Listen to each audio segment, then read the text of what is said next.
All right, welcome everyone. My name is Justin Vogel. I'm the director of IAHP and digital programming at the Barral Institute. I hope everyone's fall is off to a good start. I see many familiar names here, so it's nice to see you back for another InTouch presentation. We're really excited tonight for this presentation, and maybe some of you are just joining us. Maybe you've been told from your therapist that this might be a helpful presentation for you to come attend tonight. And this is your first time learning about the Barral Institute, or maybe you found this link and you are a practitioner yourself and you were interested in learning more about visceral manipulation and what the Barral Institute teaches. So, again, welcome. Tonight, we're really excited to have Dr. Ron Mariotti for exploring the role of visceral manipulation, physiological, and clinical applications addressing metabolic dysfunction associated to steatohepatitis, and that's fatty liver disease. So just still bear with me if you could for just a minute. All right, looks like it's calmed down now with the meeting.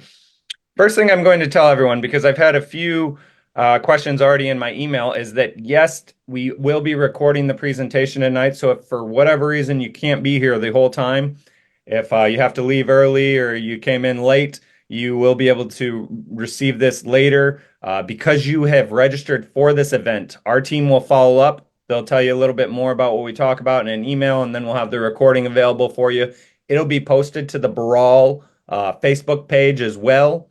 So there's a lot of opportunities. You can review Dr. Mariotti's presentation at a later date if for whatever reason you can't be here for the entire time today. So a little bit about the InTouch series. InTouch series is virtual presentations by our teachers and our developers from each of our institutes.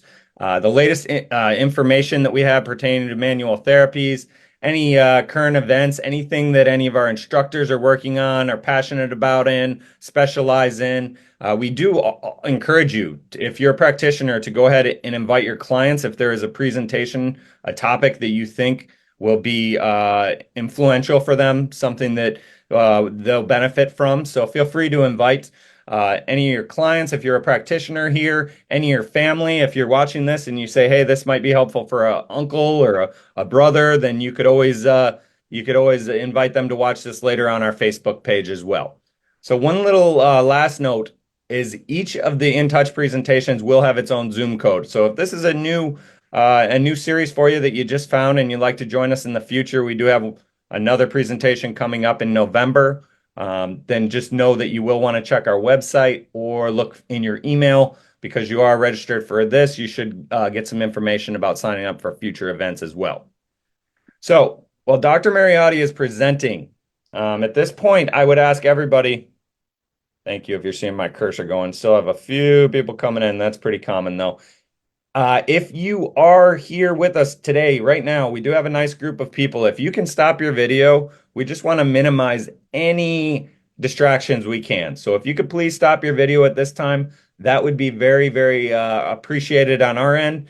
All participants will be muted by the host. Goes without saying, we're here to listen to what Dr. Mariotti has to say. So there's no real reason for any of us to be unmuted.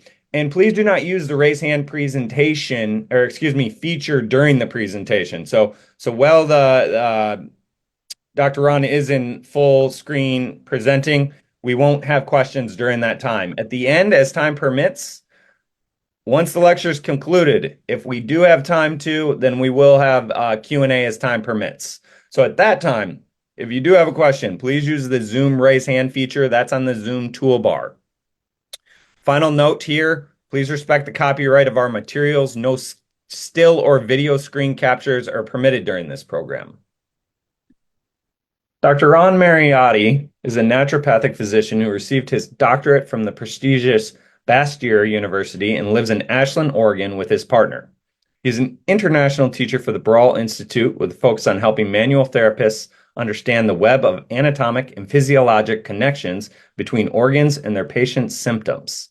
He is the author of the series Physiological and Clinical Applications of Visceral Manipulation, as well as the historical and evolutionary perspectives of the organs for manual therapists and the care and feeding of your organs.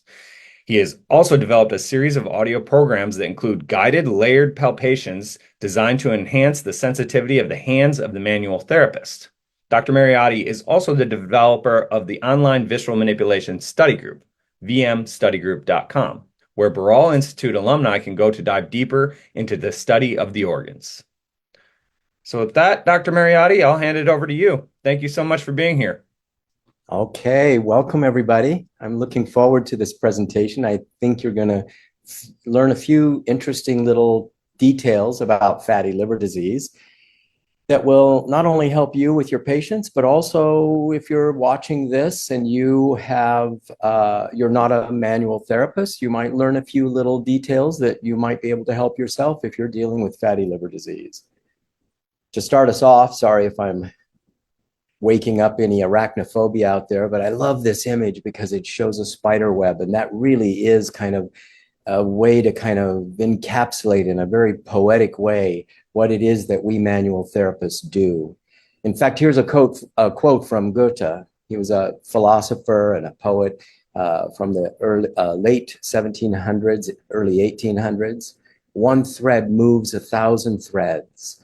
The shuttles dart to and fro. The threads flow on invisible. One stroke sets up 1,000 ties.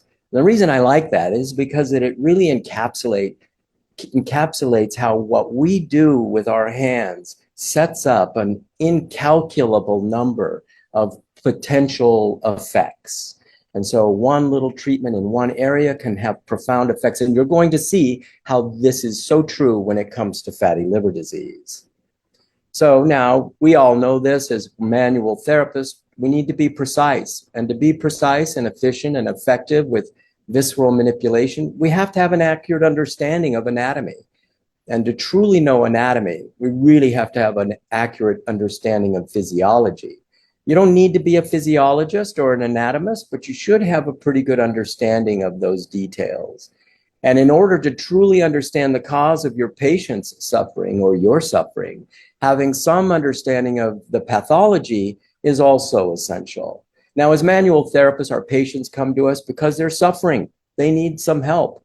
But a reductionistic approach, away from the conventional approach, which is very reductionistic, looking at a symptom and only zooming in on that in a very myopic kind of way, is only going to give you a certain understanding of that. It's not going to give you the deeper understanding of what's really possibly affecting and causing the symptom. So if we understand physiology, we'll not only have an understand the essence of the pathology, but also the interrelationships with other organs and body systems and organ systems in the body. So we can have a much more profound effect. And as we all kind of know this, you've been told before, and you probably have used this with your patients, the body is, everything is interconnected. The body is a web of interconnected tissue. So with this detailed understanding, we can really make a significant impact in our patients' outcomes. So let's take a closer look at how a more comprehensive understanding of anatomy and physiology can really prepare us. And so we'll use fatty liver disease as a way to look at this. Now, this is an older name. About a year or so ago, they've come out with a newer name for this disease. We used to call it non-alcoholic fatty liver disease, but now we know that it really is more of an issue with metabolic issues. And so they've changed the name. I'll go over that new name in just a moment. But let's take a look at this. Fatty liver disease is a very complex pathology of the liver. It involves numerous other organs. And in fact, it's the most common liver disease in the world. By the way, everybody, you'll see I've got references to everything that's in my slides. You'll see the references at the bottom of the slide. And if you're writing things down, you know you're going to have access to this again online, so you could maybe just sit back and relax and enjoy it. And then if you want to write things down, you can do that by going back and listening to this again. So guess how common it is? It's pretty profound. Globally, 32% of the population of the planet has fatty liver.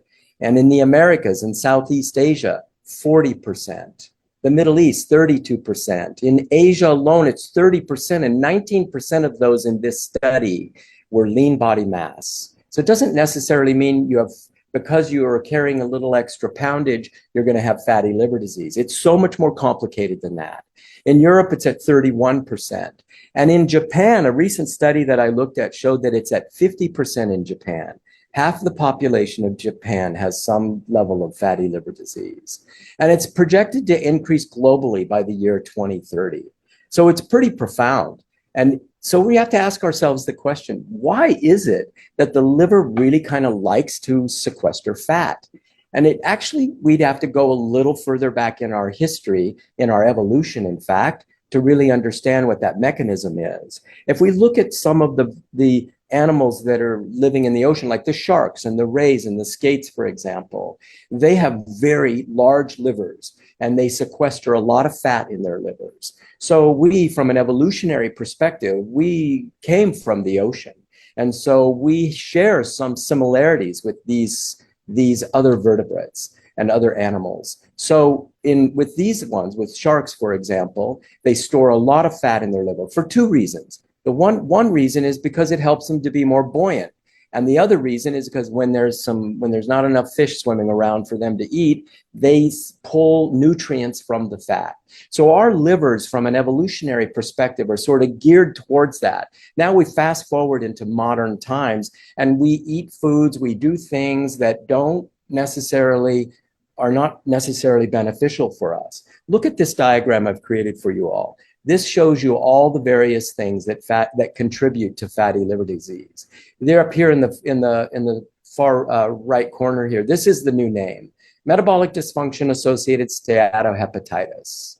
And so if we look at some of these different bubbles here, for example, this one right here, you can see that this is really where it starts, from an issue of gut dysbiosis. When there's an increased leaky gut, for example, and as you can see in this other little bubble, 40% of people with fatty liver disease have a leaky gut. When there's leaky gut, there is a movement of certain antigenic proteins and molecules across the membrane of your gut, and they then go to the liver. And one of the most toxic ones is this lipopolysaccharide. Lipopolysaccharides are an envelope around the outer surface of gram-negative bacteria. So when they're broken down in our gut and their lipopolysaccharides from their envelope leak across the membrane, they go to the liver and they stimulate a very specific class of immune molecules. These are toll-like receptors that are on the outer surface of your immune cells. These toll-like receptor 4s, they're very specific to lipopolysaccharides. In fact, lipopolysaccharides are so toxic that if you were to inject about 2 milligrams into your bloodstream, you probably wouldn't survive. And so when we're leaking just little bits of it across the membrane of our gut, we're causing this constant immune response inside the liver. And the liver, in order to protect itself, will start sequestering fat. Now, you can also see right here that fatty liver disease is directly correlated to chronic kidney disease. And that's another issue that's quite common. About 10% of the population has chronic kidney disease. And so fatty liver disease is one of the things that's contributing to that because it creates a whole body systemic inflammation. And then as you can see in other little bubbles here, there's all these various things that it can affect. Obviously the liver, the heart. This is an interesting one. Fatty liver disease contributes to increased asymptomatic brain lesions, increased brain aging. And so there's a problem with fatty liver disease and potential dementia, Alzheimer's, and brain aging. You can also see, before we look at this one, look up here and you can see that fatty liver disease contributes to fat deposits in the bone and also within the pancreas. Now this right here, you can see it's in a green bubble because that's really our secret weapon. How can we as manual therapists, or how can we help ourselves to improve the functionality of the liver? And it's really through these specialized cells called cholangiocytes. So I'm going to go into those. So how do we manual therapists make a big difference? What's the key that unlocks the potential for change? Well, I got a few details I want to share with you, so hold your horses. I'll get to it in just a minute. But first, I want to talk about something very specific to cells because they're how we as manual therapists can affect cells is really interesting. Cells have this unique capability of sensing their external environment. And so how do we process that information to make sense of it? Is it objective, or is it really, in essence, the definition of a subjective experience of what we've become habituated to calling reality? So our cells are sensing an external pressure that's applied to them.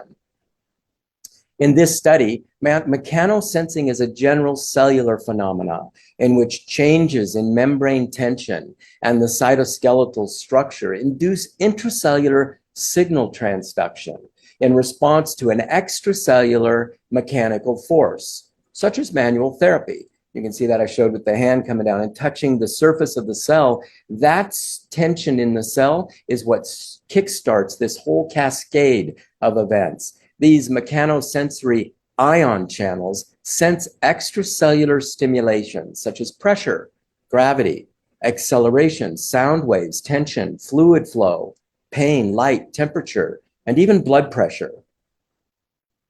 So how do our cells communicate with one another?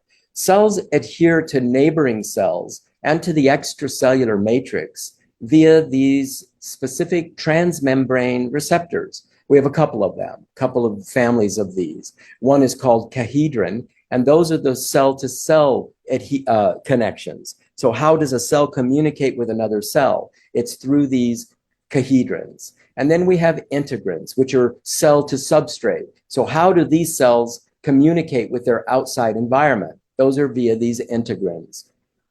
Now, extracellular stimuli are converted to mechanosensitive and adhesion molecules into intracellular signals via this alteration in the intracellular ion concentration or intracellular cytoskeletal status in various cells, including sensory neurons and endothelial cells. Those are the cells, the endothelial cells, are the ones that are lining your blood vessels. In fact, space experiments have shown that gravity affects bone and muscle density and indicate that the body transduces signals from gravity into mechanical signaling. So it's why folks who end up in outer space tend to lose muscle mass and bone density, because they're no longer receiving that constant mechanosensory kind of information. So here's a beautiful illustration of a cell. You can see all of the cell receptors here, the different organelles inside the cell. Cells can sense external mechanical forces and transmit them into intracellularly to create chemical signals and mechanical responses. In this image, you can see this diagram of the cell. These are all the various parts inside the cell. Now, the cell also, the plasma membrane of the cell and the cell physically and biochemically influences the cellular properties. So if this is true, then what we do with our hands can have an effect on how cells communicate not only with each other, but their extracellular environment, and also how chemical signals are created inside the cell. So an external loading of connective tissue results in enhanced remodeling of the connective tissue matrices. And so when you look at the cell here, all of these little cytoskeletal elements inside the cell, when we apply a force to it, we are having an effect on those cytoskeletal elements. Now, this is a really beautiful animated little animation of a cell. And you can see the nucleus here, and you can see this whole piece right here around the cell. This is endoplasmic reticulum. And all these little yellow dots, these are ribosomes. Those are going to be very interesting to you in just a few minutes, because I'm going to talk about those ribosomes in just a minute. But right now you can see all these little cytoskeletal elements that are transmitting information from inside the nucleus to the nuclear membrane, and then outside of the cell, and then outside of the cell. So a mechanical force-directed stretch of the protein cell surface proteins results in downstream changes via alteration of genes. That's kind of cool, isn't it? By you mechanically loading a cell, you have the potential to turn genes on and turn genes off. You can't pick out which ones you're going to turn on and turn off, but the cell will decide. And also this mechanical force pushing on the cell causes an alteration of ion channels in the cell membrane. And that's what allows the cell to function better. So an external loading of these connective tissue matrices results in enhanced remodeling of all of the connective tissue that makes up the cell. Here in this image, you can see that here's the cytoplasm of the cell. This is the cell membrane. This is outside the cell, the extracellular matrices. So all of these are also creating communication with the cell. And so our loading of the cell, extracellular matrices, can transduce via mechanical chemical transduction, internal and external mechanical signals into changes in structure and function. Now, I want to share with you a cool article that came out in the Nature Journal, which is a very conservative and highly regarded scientific journal, in 2017. The study was conducted by the Royal Institute of Technology, and it was published in the journal Nature. This is really a cool study. In general, in the study, they found that the sensitivity of a sensor, so what you use in order to determine the nature or the structure of something, is limited to a certain range of values. So for example, as a biological example, the human eye is only capable of detecting a narrow band of electromagnetic radiation bounded by light, by violet and red. You can see that here. This is all that we really see in the electromagnetic spectrum. We only see a very narrow part of it. With the receptors in the hands, if we apply a load that is not very heavy, it's a very, very light load, there's not a sufficient contact or a deformation of the finger to allow the surface to be sensed at all. And in fact, our fingerprints, they create this wave-like structure, and our fingerprints allow us, or what in part, allow our receptors to collect that information to tell us what we're feeling. So in this study, what they did, this is from the same article, they took 20 participants and they blindfolded them. And each participant probed the surfaces with their index finger of their preferred hand in a designated direction, perpendicular to the grooves. The illustration is just showing you the various grooves. For as long as they wished, and at loads and speeds that they established themselves. The purpose of the study was to determine how sensitive the receptors in the hands are. This is going to be important when we get into what the treatment actually is for fatty liver, because I want you to have an understanding of how sensitive your hands actually are at feeling these very subtle things. The minimum pattern that could be distinguished from the unwrinkled reference surface had a wavelength of 760 nanomoles. So this shows unambiguously that the human finger, with its coarse fingerprint structure in the sub-millimeter range, is capable of dynamically detecting surface structures many orders of magnitude smaller. Factors that determine sensitivity in the fingertips were the pressure applied, the speed of the movement across the surface, and distance between the two ridges. So we're left wondering, how in the world do we visualize 760 nanomoles? I had the same question in my mind. So I went on a quest in search of something that I could use as an example of something that was nanomoles in size. And guess what I discovered? The ribosome. Your ribosome is the part of your cellular machinery, if you will, that it takes your messenger RNA and it converts that or translates it through these mechanisms into a protein. So for all of the many proteins in your body, you can thank your ribosomes for that. So how small is a ribosome anyway? Ribosomes are about 20 to 30 nanomoles in size. So if we took 25 ribosomes together and we lined them up, our fingertips could distinguish between two ridges separated by a space about the distance of 25 ribosomes. That's kind of amazing. Your hands are so sensitive. So why am I showing you this cell down here? Remember I highlighted that endoplasmic reticulum with all those little dots on it? Each one of those dots is a ribosome. So those are pretty small. You take 25 of those, and your hand could sense that. And the researchers in this study concluded that if your finger were the size of the earth, you could feel the difference between houses and cars. Essentially, they discovered that the human finger can feel a bump the size of a molecule. That's kind of crazy.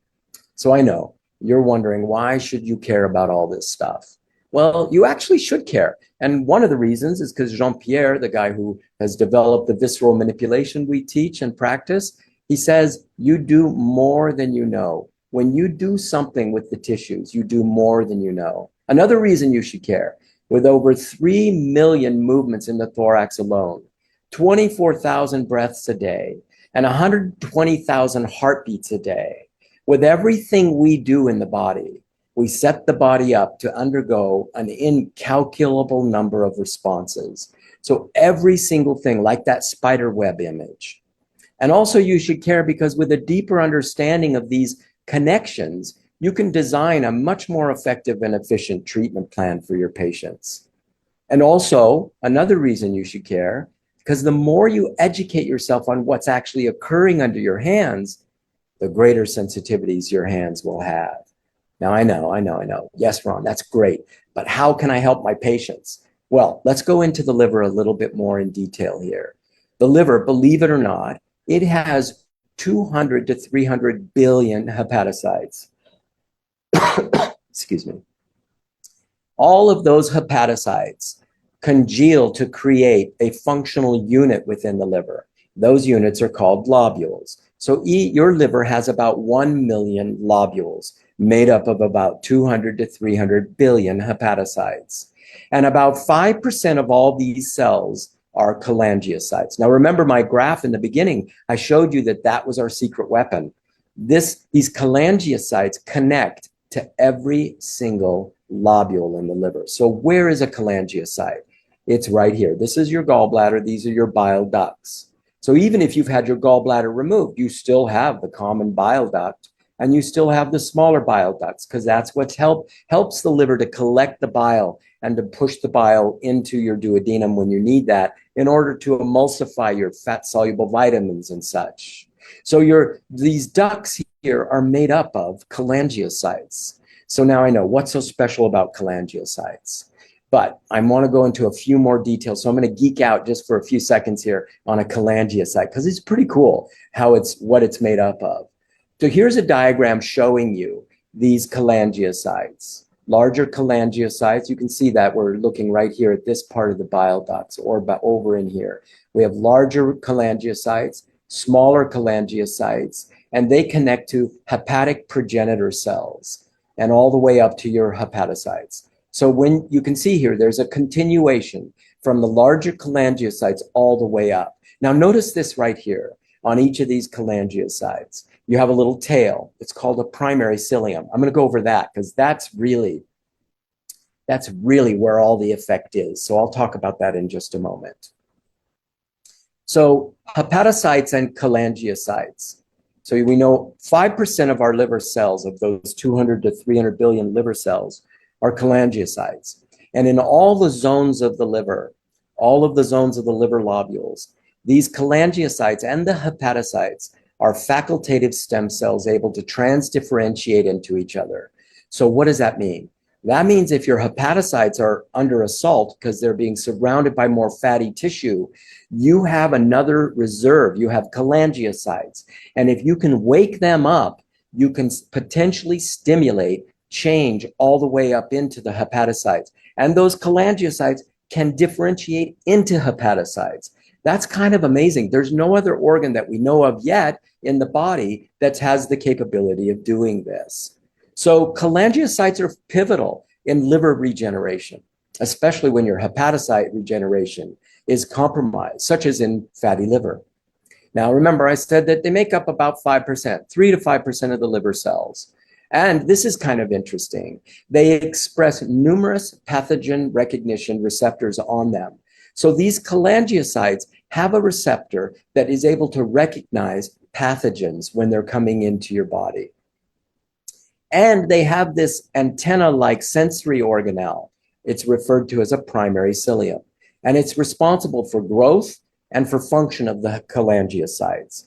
Now, they're not unique just to the cholangiocytes. Almost every cell in your body has a primary cilium. And the interesting thing about the primary cilium is that it's what helps you to communicate deeper into the organ.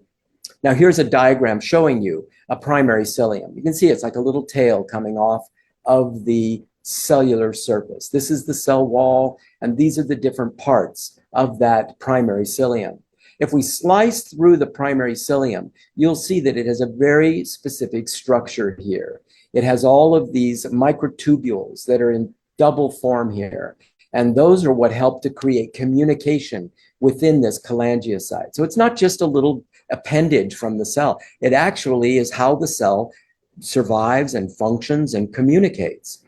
So each cholangiocyte has a primary cilium for sensing and transducing signals. So in this diagram, you can see here's one of the cholangiocytes, and those are the primary cilium with all their receptors on them. You have receptors for chemosensors, for maintaining optimum chemical balance, osmosensors, for maintaining osmotic pressure. And you also have mechanosensors in here for detecting and transmitting mechanical signals. This is the one we want to kind of focus on as manual therapists. So when we apply I'm sorry, let me go back to this one here. When we mobilize the common bile duct, we stimulate the primary cilium. And this relays information not only to the cholangiocytes, but also along the course of the biliary ducts deep into the liver. And this is where it starts. Right here at this little pieces, this is the inside of your duodenum, and this is your sphincter of Oddi. Now I want you to notice here, the sphincter of Oddi, which is where your bile duct comes in, it merges in about 70% of individuals. The pancreatic duct comes in with it. There's these circular fibers surrounding the sphincter of Oddi. And then we have these longitudinal fibers that connect all the way up and connect to the main bile duct. So it's as if it was evolved just for us manual therapists. If we could apply a load to this area, we could stimulate those cholangiocytes that would then stimulate all the way up into the liver. And if you look up here at this histological slice, you'll see this is a slice from the liver of someone who has fatty liver. All these little white spots on here, that's all fat. And so when we load the sphincter of Oddi and create this connection all the way up into the deeper parts of the liver, we have the potential of converting these cholangiocytes into hepatocytes in order to restore liver function. And so these are images. The photographs here are images of me doing the techniques on my models for the book, the two volumes of books that are out so far. So you can find the details of these techniques. I just wanted to show you these as well, just so you can see where that sphincter of Oddi lives, right here. It's right about there, just a few fingers above your umbilicus on the right. And then loading that in an inferior direction is going to create a longitudinal tension on these longitudinal fibers that'll communicate all the way up into those deeper cholangiocytes. Now, there's another way that we can affect this, and that's by doing what we call a viscoelasticity technique of the liver. And so this is just a diagram showing you the slice through the liver. And if there's a place in the liver where there's some tension, when we apply a load on all of these 200 to 300 billion hepatocytes, we're having an effect on all of those cholangiocytes as well. Now, the proof is always in the pudding, isn't it? So here's a case that I worked with some years ago, a 50-year-old woman with chronic epigastric pain. She had a very long history, years of abdominal pain and gastroesophageal reflux disease. She had a very high-stress job, corporate job, and she had gone through a recent divorce. Those are all kind of emotional things that the gallbladder doesn't do so well with. It ends up creating tension within the gallbladder. She came in with some labs. She had so there's a way that we can test how efficient the gallbladder is at ejecting bile from it. So when you eat some food, you need to mix some bile with your food. And so there's a substance that's created in the duodenum called cholecystokinin. And cholecystokinin causes your gallbladder to contract. And that sphincter of Oddi that I just showed you the image of, to relax so that you can move bile. And so what we do, it's called a HIDA scan. We give an injection of cholecystokinin, and then we scan the gallbladder to see how well it ejects bile. You would obviously want to see that it ejects quite a bit of bile. Her ejection fraction was 0. Normal is 70 to 90%. So with an ejection fraction of 0, any gastroenterologist worth their salt is going to remove that gallbladder. And I recommended the same to her. She just didn't want to have it done. So I told her I was going to keep her on a really short leash. If she wanted to see what we could do, I'd give her 1 month, and then she had to agree with me that she would go in and have her gallbladder removed if the treatment didn't work. She also came in with a couple of blood labs. When we test the liver to see if it's under stress, one of the things that we can test is a hormone called ALT. ALT and also AST. I like to see ALT and AST around 21. You can see that the lab is okay if it's up to 33, but I think there's some stress in the liver if it's above that. So I like to see it about 21. Look where hers was. Her ALT was at 302 and her AST was at 77. And it had stayed there for years. In fact, they had also done a couple of liver biopsies because they could not figure out what was going on with her. They thought maybe she had a lymphoma or some kind of cancer or something, or a bile duct tumor or cancer. Everything was normal. So we began to work. I did 3 visceral manipulation treatments, just working on the liver and the bile ducts with the techniques that I just explained to you. She came in a month later, and I repeated her labs. She came in with no epigastric pain, which was completely gone. She had been in so much pain before. And look at this. Her ALT and AST were at 21. That's kind of remarkable.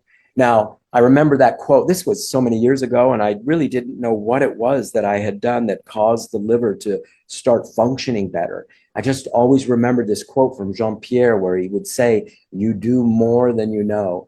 And so now it's kind of exciting. I know a little bit more about the more that we do with our hands. And that's kind of what I think is going on here is when you do some work with the bile ducts and the liver, you're stimulating those cholangiocytes and the liver can start functioning again. And this didn't take long with her. It was just 3 treatments over the course of about a month. So that's pretty exciting, isn't it? With a deeper understanding of anatomy and physiology, you have you're much more positioned to have much better effects on your patients. Now, I'm just going to very briefly here, I just wanted to just kind of describe or go over the books that I've been in the process of publishing, or Brawl Institute has been publishing for me. There's a series of 5 books. 2 of them are out right now. They represent about 25 years in the making. So I've been working on these for quite a while. We go in quite a bit of detail on anatomy. We take a really deep dive, interesting though, I think, in physiology. And then we also talk about some of the main pathologies for each organ. And also, I think it's really useful for manual therapists to have a bit of an understanding of the surgeries that your patients might go through. And so I discuss the 2 or 3 main surgeries for each organ. And then I provide a very comprehensive and unique discussion on listening, this way that we evaluate the organs, and also detailed descriptions on evaluation and steps for multiple techniques for each organ. So thank you everyone for listening. I hope that you found the information to be helpful. And if you're not a manual therapist, I hope you're maybe inspired to know that even with fatty liver disease, there's hope. There's things you can do on yourself. There's things that your practitioners can do for you, and visceral manipulation provides a very exciting way to address that. Thanks, everyone.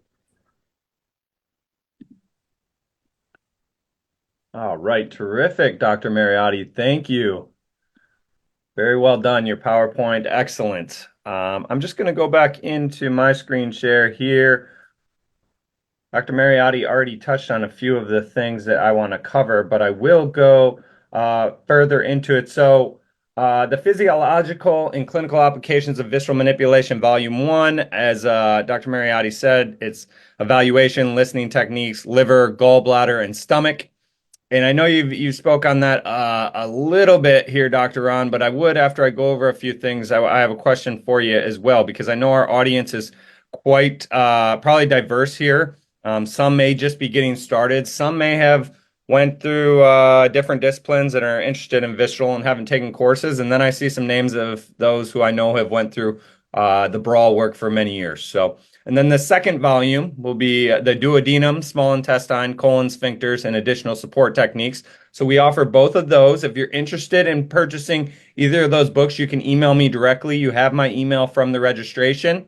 And I wanted to also cover, if you are here and you're somebody who is a manual therapist and you have not taken a course with the Brawl Institute before and you were interested, I wanted to give you the next 6 months worth of schedule in North America here. Well, give or take 6 months. Between now and the end of May 2025. So won't go through all of these dates here, but I will just put those on there for a minute. Maybe you'll find something in your region. If you're interested, let me know about that. I'd love to send you any information regarding that as well. And then maybe you're here as maybe you are someone who heard about this presentation and thought it could help because of a condition that you're suffering from, and you want to find a visceral manipulation session in your area. You can use our database, iahp.com. When you go there, you'll just go to find a therapist and you'll search your location. We have over 30,000 people a month using our database to find help. So that's quite awesome to be able to say. We're really proud of that. We have so many trained. There's many of you who are out there helping people. So if you have anybody, maybe maybe it's your first time learning about us, so you go to our database, you can find help in your area. Then upcoming presentations, we have the visceral and neuromeningeal manipulation applications for pediatrics. That'll be presented by Jean Ann Zollers. Jean Ann has recently released with the Brawl Institute's Pediatric Manual Therapy Visceral and Neuromeningeal Manipulation Volume 1. There'll be 2 volumes of that book. Jean Ann's excited to present, but I know that that's 10 years, a decade in the making. This book was released over the summer. So if you're interested, again, if you're a therapist here and you think there are any clients that would it would be useful for them to show up and learn more about the work and how they can help their child, if that were the case, then please do encourage them to come to that presentation. And then we'll take a little holiday break. So please check your email and our website for InTouch offerings in the spring of 2025. In the beginning, I mentioned Dr. Mariotti's presentation will be posted to the Facebook. We're also going to email everybody who's registered, but this will be posted online for you to review it at any other date. If you haven't liked the Brawl Institute page, it's a great resource for you on Facebook if you are using Facebook.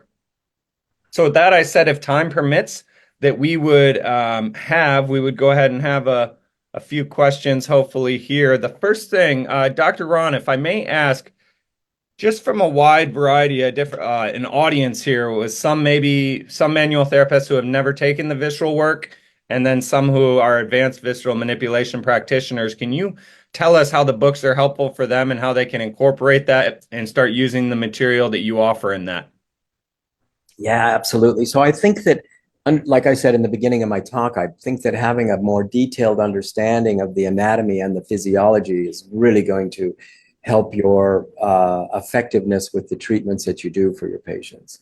So if you're just starting out with visceral manipulation, the books are a wonderful, I think, resource for you that provides you sort of a step-by-step way, because I go through all of the techniques in a very sequential, step-by-step way, and with photographs and helpful ways to modify things for your particular patient. So, and for those of you who are seasoned practitioners, I mean, diving deeper is always going to be helpful for you. We never stop learning.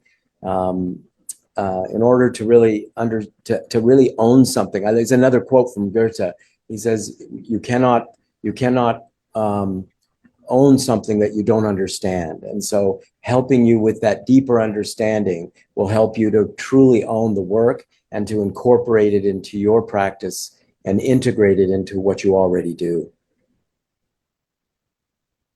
Terrific. Thank you, Dr. Mariotti. I'm going to keep you on here spotlighted. I already have a question from the chat, and I think this will be interesting to see how you I think it's probably a craniosacral practitioner here saying, how do you do this particular technique? How much pressure? 5 grams?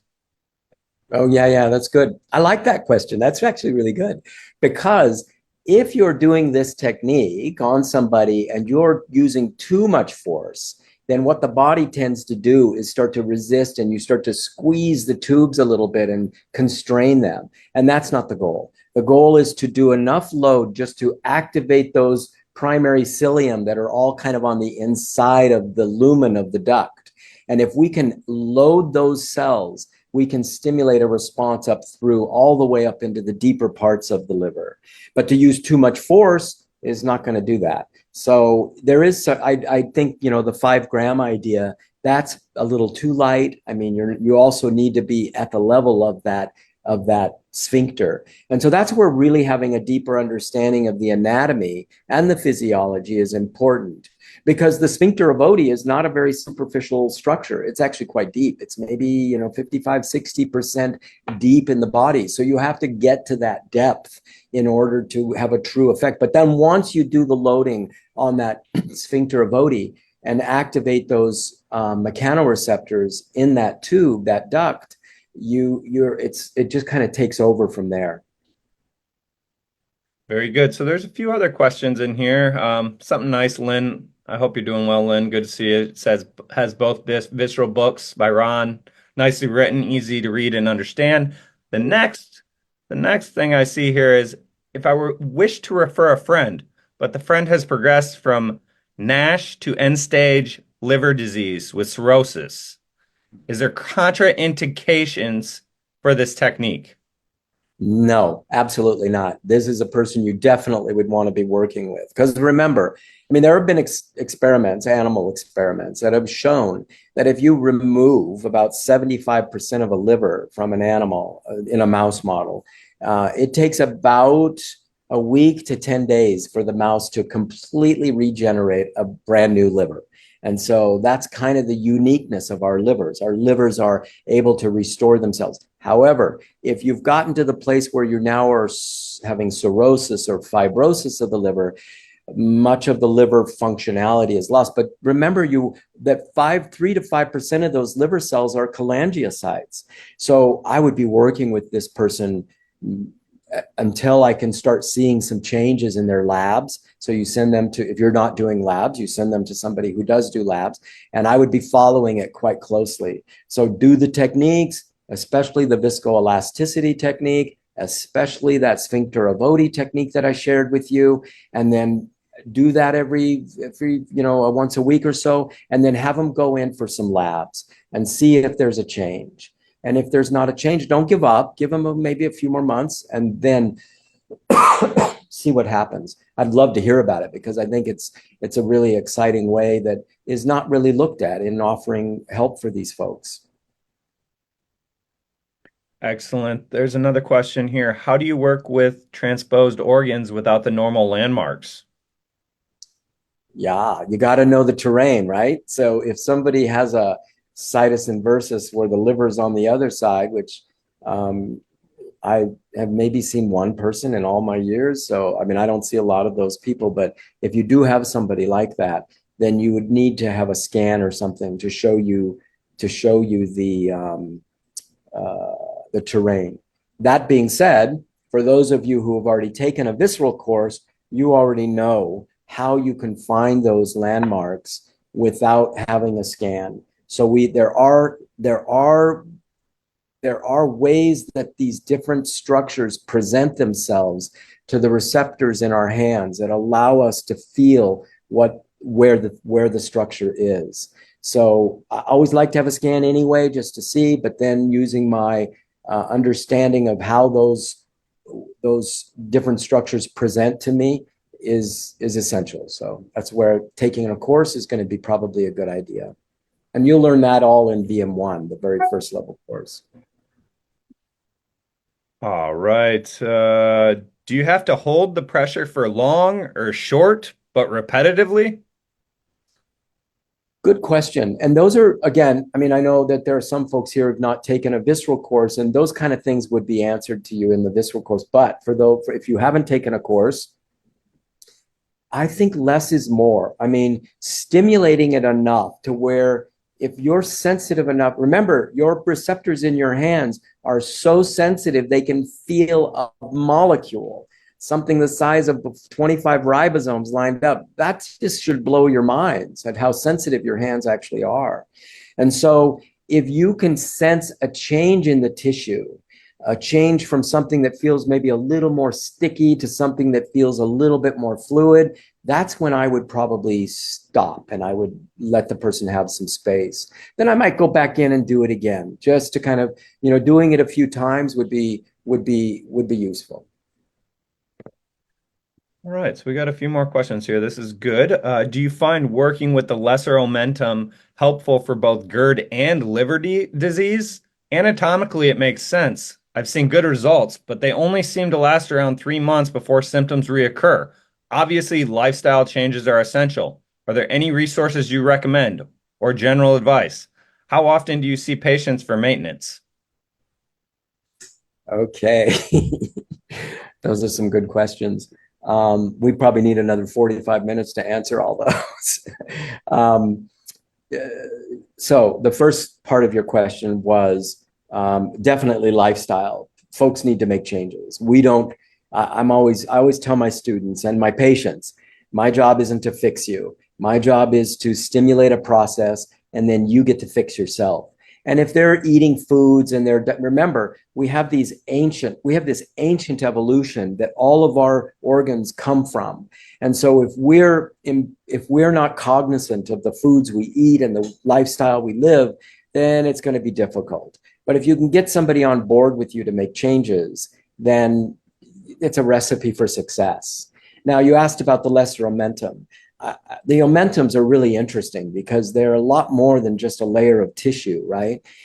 But what's really interesting is what's deeper to the omentums, I think, especially when it comes to GERD, esophageal reflux disease, and liver pathologies. So addressing the tissues that are deeper to that would be really helpful. And that's where working with the liver and the bile ducts and the vascular structures associated with the liver is going to be helpful.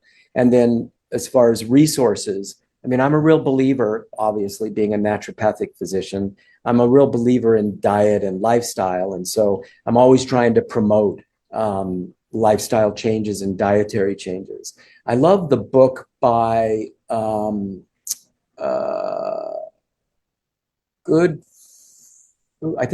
I have it on my shelf over here. I need 1 second. I'm going to go look at the title of it.